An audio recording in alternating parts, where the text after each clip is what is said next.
परम सच्चिदानंद घन प्रेम समुद्र प्यारी जू का निज महल श्री वृंदावन धाम, श्री वृंदावन धाम के युगल चंद्र श्री प्रिया प्रीतम के अत्यंत प्रेम में पगे हुए निज परिकर इनके सानिध्य का हमें जो सौभाग्य मिला, ऐसे महामहिम धाम में अगर एक क्षण भी हम बैठ गए हैं, यहाँ प्रवेश कर गए हैं, तो आपके ऊपर प्रभु की लाडली जू की अहेतुकी कृपा हुई और अब आपके जीवन में परम आनंद का द्वार खुल गया है। अब आपको प्रवेश करना अर्थात चाह करनी, सच्ची मानना।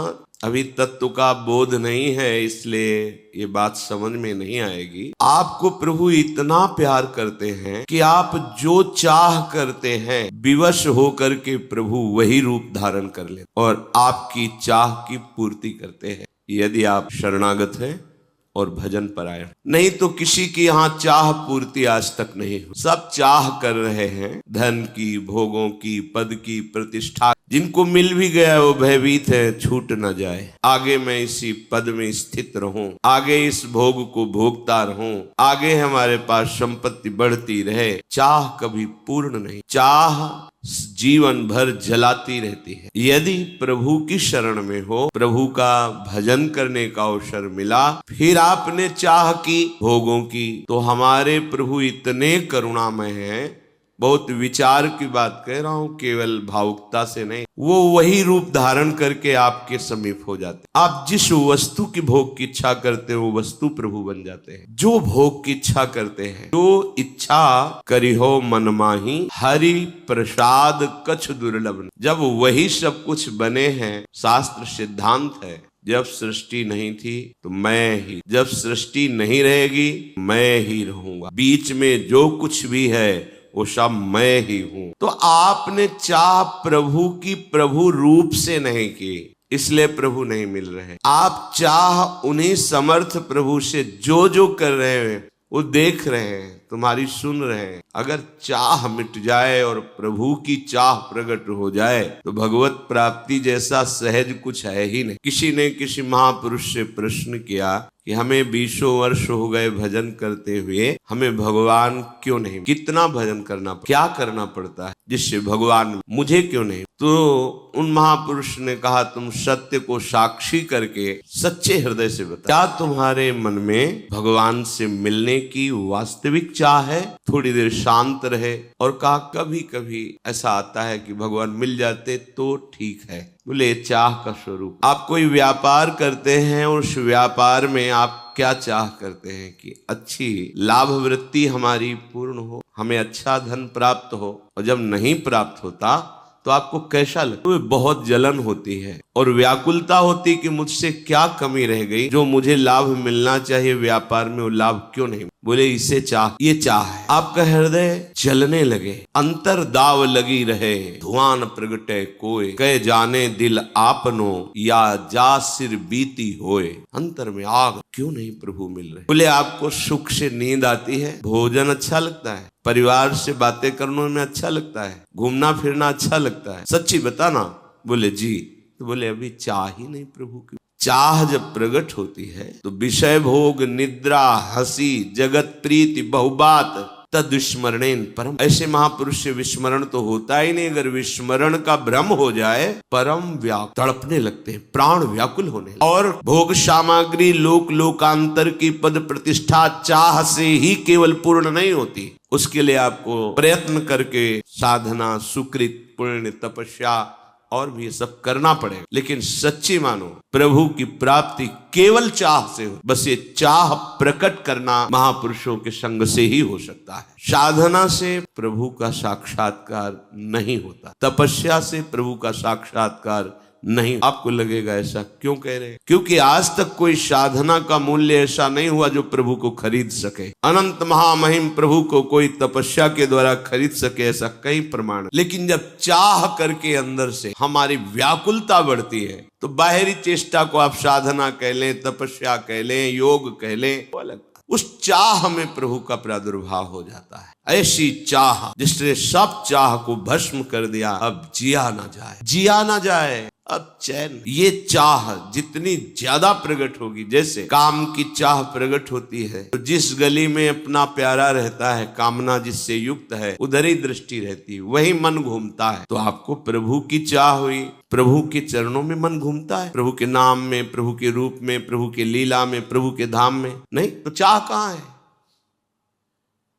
जिससे सच्चा प्यार हो जाता है उसके लिए प्राण पुष्प की तरह न्यौछावर करने में उत्साह रहता है उस प्रेमी को, कि अगर मेरा प्यारा मांग ले तो मैं प्राणों को फूल की तरह समर्पित कर। आपको जरा सी प्रतिकूलता होती है और अपने प्यारे पे दोषारोपण करने लगते हैं, आप भगवान हो, आप ऐसा कर सकते थे, आपने क्यों नहीं किया।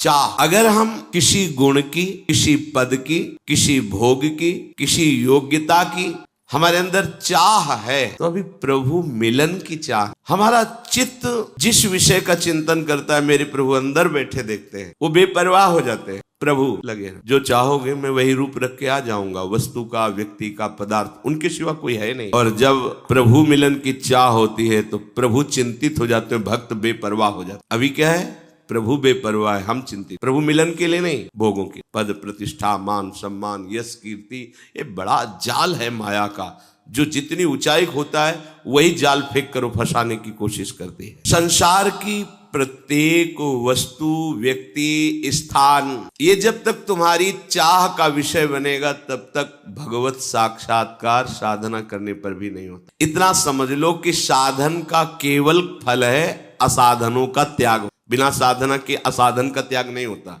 इसलिए साधन करना जरूरी है।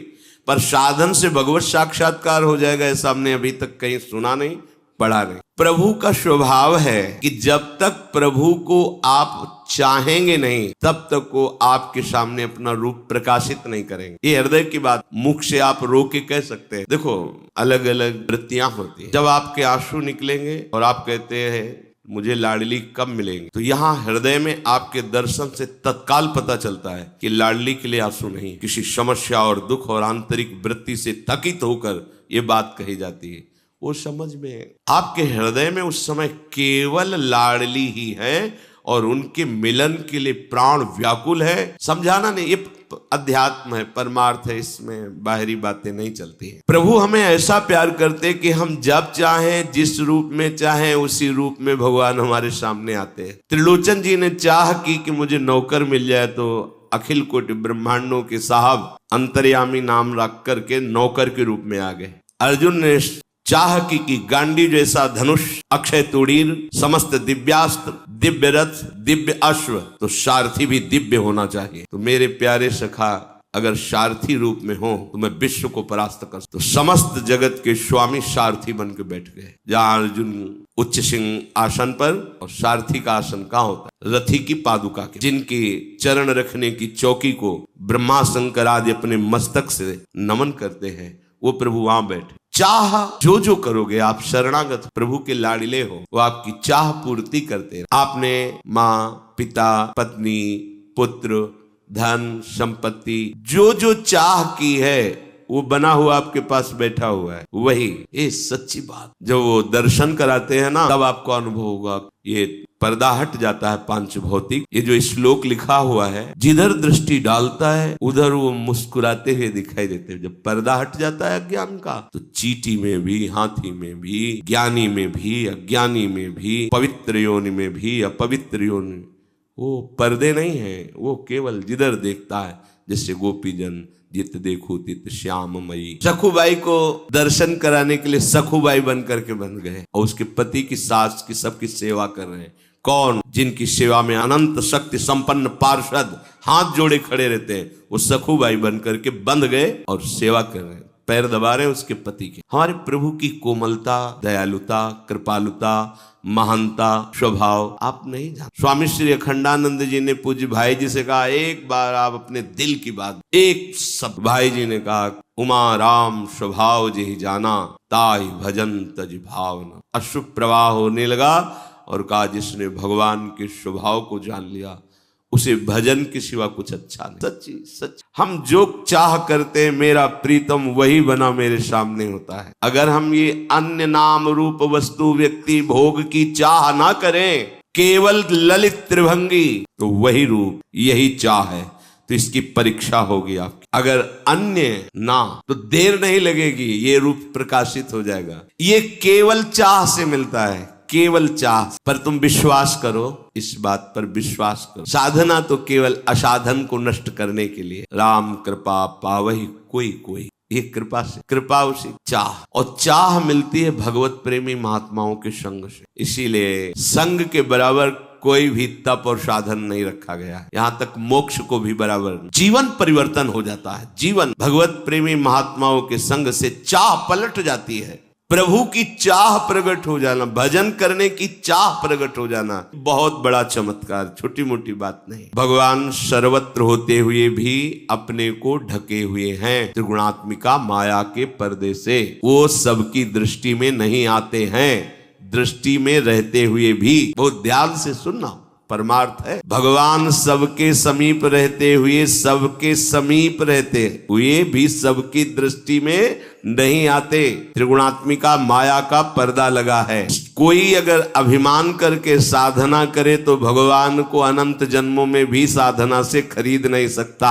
आज तक कहीं किसी शास्त्र में नहीं लिखा इतना साधन कर लो तो भगवान मिल जाए। इतनी तपस्या के परिणाम से आप भगवान को खरीद सकते हैं। हम ये नहीं कह रहे कि आप साधना नहीं करोगे तो असाधन जो चल रहा है वो रुकेगा ही नहीं, तो फिर बात बनेगी नहीं। साधना असाधन त्याग के लिए है, पर भगवान की प्राप्ति भगवत प्रेमी महात्माओं के संग से प्रकट हुई चाह से है। चाह, खूब साधना करो, लेकिन आज तक कहीं ये परिणाम लिखा नहीं पाया गया कि साधना से प्रेम का प्रादुर्भाव हुआ। अपने यहाँ तो सिद्ध व्रत से, साधना से, नियम से, वेदाध्ययन से, तीर्थयाटन से और धर्मों के पालन से मैं वश में नहीं होता, पर एक संत संग ऐसा जो सर्व संगों का त्याग करा करके मुझे वशीभूत कर लेता है। आज तक कोई मूल्य नहीं लिखा पाया गया शास्त्रों में जिससे हम भगवान को खरीद सके। कोई मूल्य, कोई साधना, कोई तपस्या, कोई तीर्थयाटन। हमने तो महापुरुषों के मुख से सुना है कि तीनों लोकों की तपस्वियों की तपस्या इकट्ठा करके भी भगवान को नहीं खरीदा जा सकता। भगवान की कोई कीमत नहीं। इसके दो अर्थ, भगवान की इतनी महान कि कोई कीमत ही नहीं है। जैसे बोले ये तो अमूल्य हीरा है, इसकी चाहो जो ले लो, पर इसकी कीमत, जैसे यमराज जी ने जब कहा तुमने 2 बार राम राम कहा, इसकी कीमत क्या, हमें नहीं पता, आप बताओ ना। बोले कीमत तो नहीं बता सकता, क्योंकि नाम तो ब्रह्मा जी, भगवान शंकर जी, यहाँ तक स्वयं भगवान से यही प्रश्न किया गया। तो भगवान ने भी कहा कीमत तो नहीं बता सकता, पर प्रभाव उसका देख लो कि आप लोकपाल ईश्वर कोटि के महापुरुषों द्वारा पालकी में लाया जाकर हमारी गोद में बैठा, पर यह कीमत नहीं कह सकते, अमूल्य। तो भगवान की कीमत क्या है, अर्थात अमूल्य है। और दूसरी बात, कोई मूल्य नहीं, केवल तुम मिलना चाहो बस हृदय से। पर इस मिलने की चाह का प्रभाव की अन्य कोई चाह नहीं, न सुख की, न दुख की, न लोक की, न परलोक की, यहां तक कि न मोक्षास्याकांक्षा, मोक्ष की भी आकांक्षा। प्रभु को प्राप्त करना कोई कठिन नहीं है, अन्य चाहों का त्याग करना कठिन है। बात समझो, ये हम कोई अलंकारिक भाषा नहीं बोल रहे। प्रभु की चाह आग की तरह हृदय में प्रकट हो जाती, ऐसी बेचैनी पैदा होती है। कोई उनकी रूप की चर्चा, गुण की चर्चा, नाम की चर्चा, धाम की चर्चा सुनाए तो जैसे भूखे प्यासे को थोड़ा सा मिल जाए तो प्राण पोषण हो, और कोई उसकी चाह को संतुष्ट कर सके, ऐसा त्रिभुवन में कोई पद नहीं, कोई पद नहीं, कोई भोग नहीं, कोई व्यक्ति नहीं। जब चाह प्रभु के मिलन की प्रकट हुई, प्रभु की चाह समस्त चाहों को भस्म कर देती है। ये चाह और किसी चाह को बर्दाश्त नहीं करती है। जब चाह प्रकट हो जाती है तो जिस माया से सब बड़े बड़े साधक जन, सिद्ध जन, ज्ञानी जन उसकी प्रभुता महिमा का वर्णन करते हैं, भगवत चाह करने वाले महापुरुष के सामने एक नर्तकी की तरह है, वो आकर्षण नहीं कर सकती। ये तभी तक हमको लूटते रहते हैं, काम क्रोध आदि। हे श्याम सुंदर, जब तक तुम्हारा जन नहीं बन जाता तब तक यही काम क्रोध लोभ मोह मद मत्सर राग द्वेष जो चोर हैं, ये सुकृत का ऐसे चतुरता से ठगी करते हैं कि हम राजी रहते हैं खुशी हो करके, लेकिन जो प्रभु का जन हो जाता है फिर नहीं। ये मोह की बेड़ियां ऐसी मजबूत बेड़ी है जिसे किसी अस्त्र से नहीं काटा जा सकता। मेरी माँ, मेरे पिता, मेरा भाई, मेरी भाभी, मेरा मौसी, मेरा ऐसा अंदर बैठ गया है कि इनके लिए प्राण देना सहज लगता है। बड़ा कठिन राग। जब तक प्रभु का जन नहीं हुआ तब तक इस राग का त्याग करना। मोह की बेड़ियां ऐसे जकड़े रहती हैं, नहीं निकल सकता। नहीं, किसी साधक के परिचय का कोई परिवार का एक बार आया था, ही धाम में थे, मिले, गायब से हो गए। तो सेवा में रहते थे वो, उन्होंने कहा वो आए थे, फिर पता ही नहीं उनका कहाँ। रात्रि में फिर 2 ही 3 लोग उस समय थे, तो वहां गए ढूंढने। तो किसी ने बताया यमुना किनारे गए तो ऐसे कपड़ा ढके हुए बैठे। बड़ा हमें अच्छा लगा कि चलो वृंदावन आने का यही लाभ। उनसे कहा हठ नहीं किया जाता, चलो प्रसाद पाव चल करके, क्या तुम्हारे अंदर चाह? तो रो पड़े। कहा हमारी बिटिया को उसके ससुराल वालों ने त्याग दिया है, तो हम प्राण त्यागने आए, ना खाएंगे पिएंगे ना। और रो पड़े कि ऐसा ऐसा। पर अपने लोगों के लिए जो भाव आदर का होता है कि अगर ये होता कि एक बार श्री जी दर्शन दे मुझे, या श्री जी का भजन या प्रेम मिले, जीवन व्यर्थ जा रहा है, चरणों में लौटने का मन करेगा। धन्य हो तुम गृहस्थ होते हुए भी, धन्य तुम्हारी ऐसी चाह। उस चाह, इसमें तो पूरा संसार फंसा हुआ है। ये मोह जंजीर की तरफ बांधे हुए है, अपना जीवन न्यौछावर कर देते हैं मोह के प्रति। 1,00,000 2 लाख नहीं, कोई बिरला है जो इस मोह की जंजीर को काट करके भगवान के भजन मार्ग में चल। हमारे मन में प्रभु की चाह तभी मानी जाएगी जब जीने की भी चाह नहीं, किसी के संग की चाह नहीं, किसी भोग पद प्रति कोई अन्य चाह ही नहीं।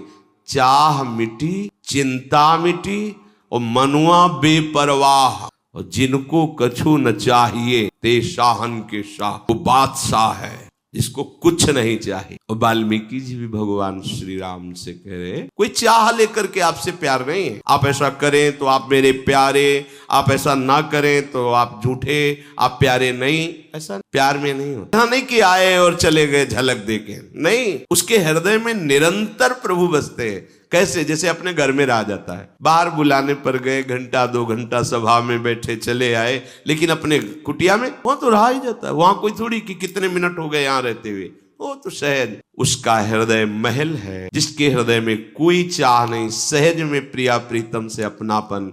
वहां प्रिया प्रीतम खेलते हैं, नारायण या गौर श्याम को हृदय निकुंज बसैया। एक बार देखने की प्रबल चाह। गोस्वामी जी क्या कहते? मुझे सदगति नहीं चाहिए। प्रायः भजन का फल हम क्या चाहते हैं कि हमारा कल्याण हो जाए, सदगति हो जाए। लेकिन जिससे प्रभु से प्रेम है वो क्या कह रहे हैं? मेरी सदगति हो मैं नहीं चाहता। सुमति, मुझे बहुत ज्ञान हो जाए, बहुत ज्ञानी नहीं चाहिए। संपत्ति मुझे नहीं चाहिए। रिद्धि सिद्धि नहीं चाहिए। विपुल बड़ाई, लोग वाह वाह करें, मुझे नहीं चाहिए। तो चाहिए क्या? हे राघवेंद्र सरकार, आपके चरणों का चिंतन करते हुए, आंसू बहाते हुए समय कटे, बस मृत्यु की बाट जोह रहे हैं। मुख में नाम है, हृदय में उनकी प्रति प्रीति है, आंखों में अश्रु रूपी पुष्प हैं जो प्रतिपल चढ़ा रहे हैं। कोई सदगति, कोई ज्ञान, रिद्धि सिद्धि सब नहीं चाहिए। आपका चिंतन करते हुए अश्रु प्रवाह, अनुराग, ये महामहिम स्थिति। जब ये चाह रहेगी तो प्रभु एक क्षण के लिए भी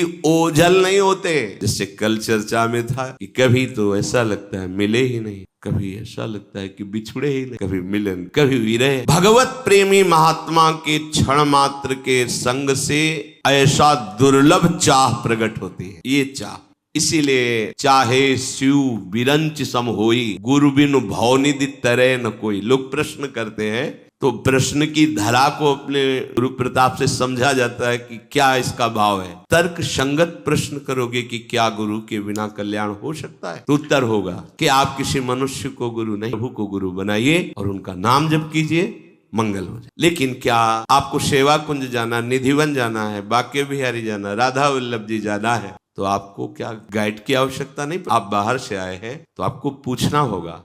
अगर कहीं एक विश्वसनीय जो सब जगह दर्शन कर चुका है और वो पास हो, निर्भय होकर बिना किसी प्रश्न के उसके साथ छोटी छोटी गलियों से होते हुए वहां पहुंच जाएंगे। आप आनंदित रहेंगे, कोई संशय नहीं होगा और ठीक ठिकाने पे पहुंच जाएंगे। तो बिना परिचय जानने वाले के हम परिचय कैसे जान सकते? अब वो परिचय जनाने वाला प्रभु का कोई दूसरा नहीं हो। वो अपने को जनाने के लिए ही हमारी जैसी भाषा बोलने वाले, हमारे जैसे दिखने वाले रूप को धारण करके वो हमें समझाते हैं। बंदो गुरुपद कंज कृपा सिंधु नर रूप हरि। कौन है? सोई जाने जे देव। अगर ऐसे महापुरुषों का संग मिल जाए तो उस संग की तुलना में स्वर्ग या मोक्ष की बराबरी। फिर मर्त लोक के भोगों की बात, एक क्षण में, ये विश्वास की बात, हमारे जीवन का पूरा परिवर्तन होके एक क्षण में भगवत प्रेमी मात पर हमारा विश्वास और श्रद्धा जितनी जोर की होगी, अगर हमारा श्रद्धा विश्वास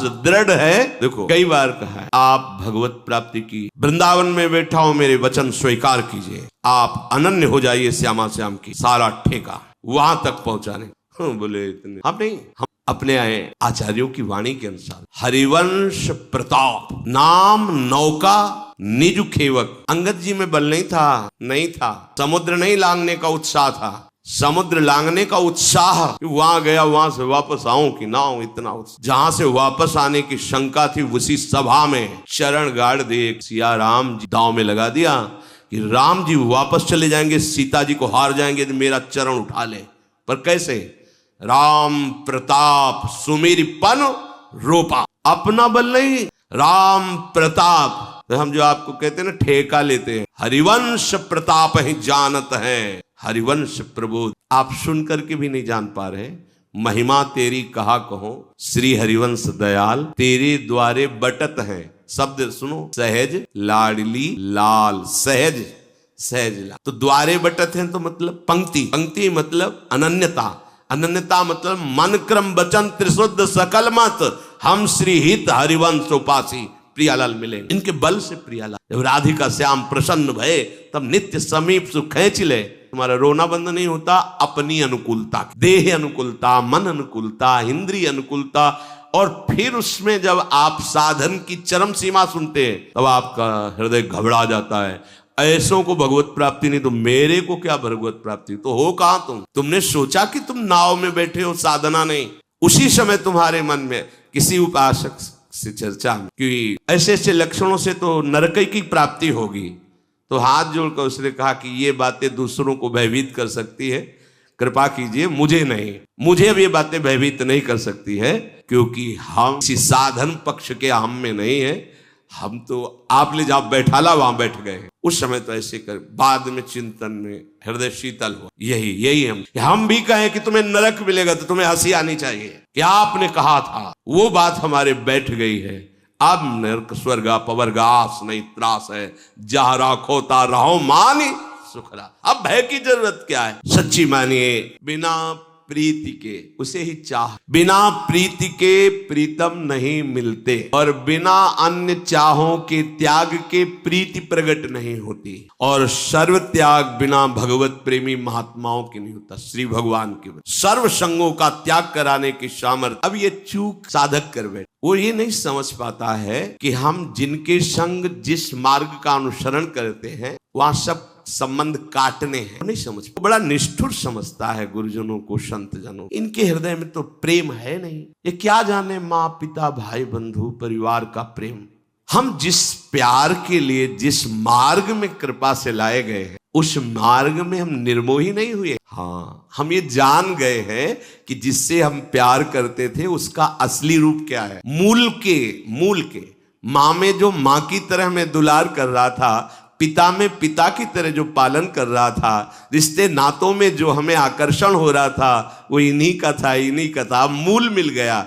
इसलिए अन्य सब संबंध जो मायाकृत नाम रूपधारी हैं उनसे चिराने का बल भगवत प्रेमी महात्माओं से। हम क्या करते हैं कि बहुत गुप्त जगह में अपने माने हुए प्रिय संबंधों को छुपा के रखते हैं, और जहां प्रतिकूलता की कसौटी भेजी गई वहीं खड़े मिलते हैं। जिस मार्ग के पथिक हो फिसल गए, आप गए किस मार्ग के पथिक हो? सर्व त्याग से प्रीति प्रकट होती है और प्रीति से प्रीतम मिलते हैं, और जो सर्व त्याग तुम कदापि नहीं कर सकते वो उनके वचन और कृपा कोर से ऐसे सहज में हो जाएगा। पर उपासक नहीं समझ। यही भगवान की दुरंत माया है कि अमृत कुंड के समीप आकर भी वो आचमन भी नहीं कर पाया और फिर फिसल कर विषय रूपी विष में गिर गया जाके।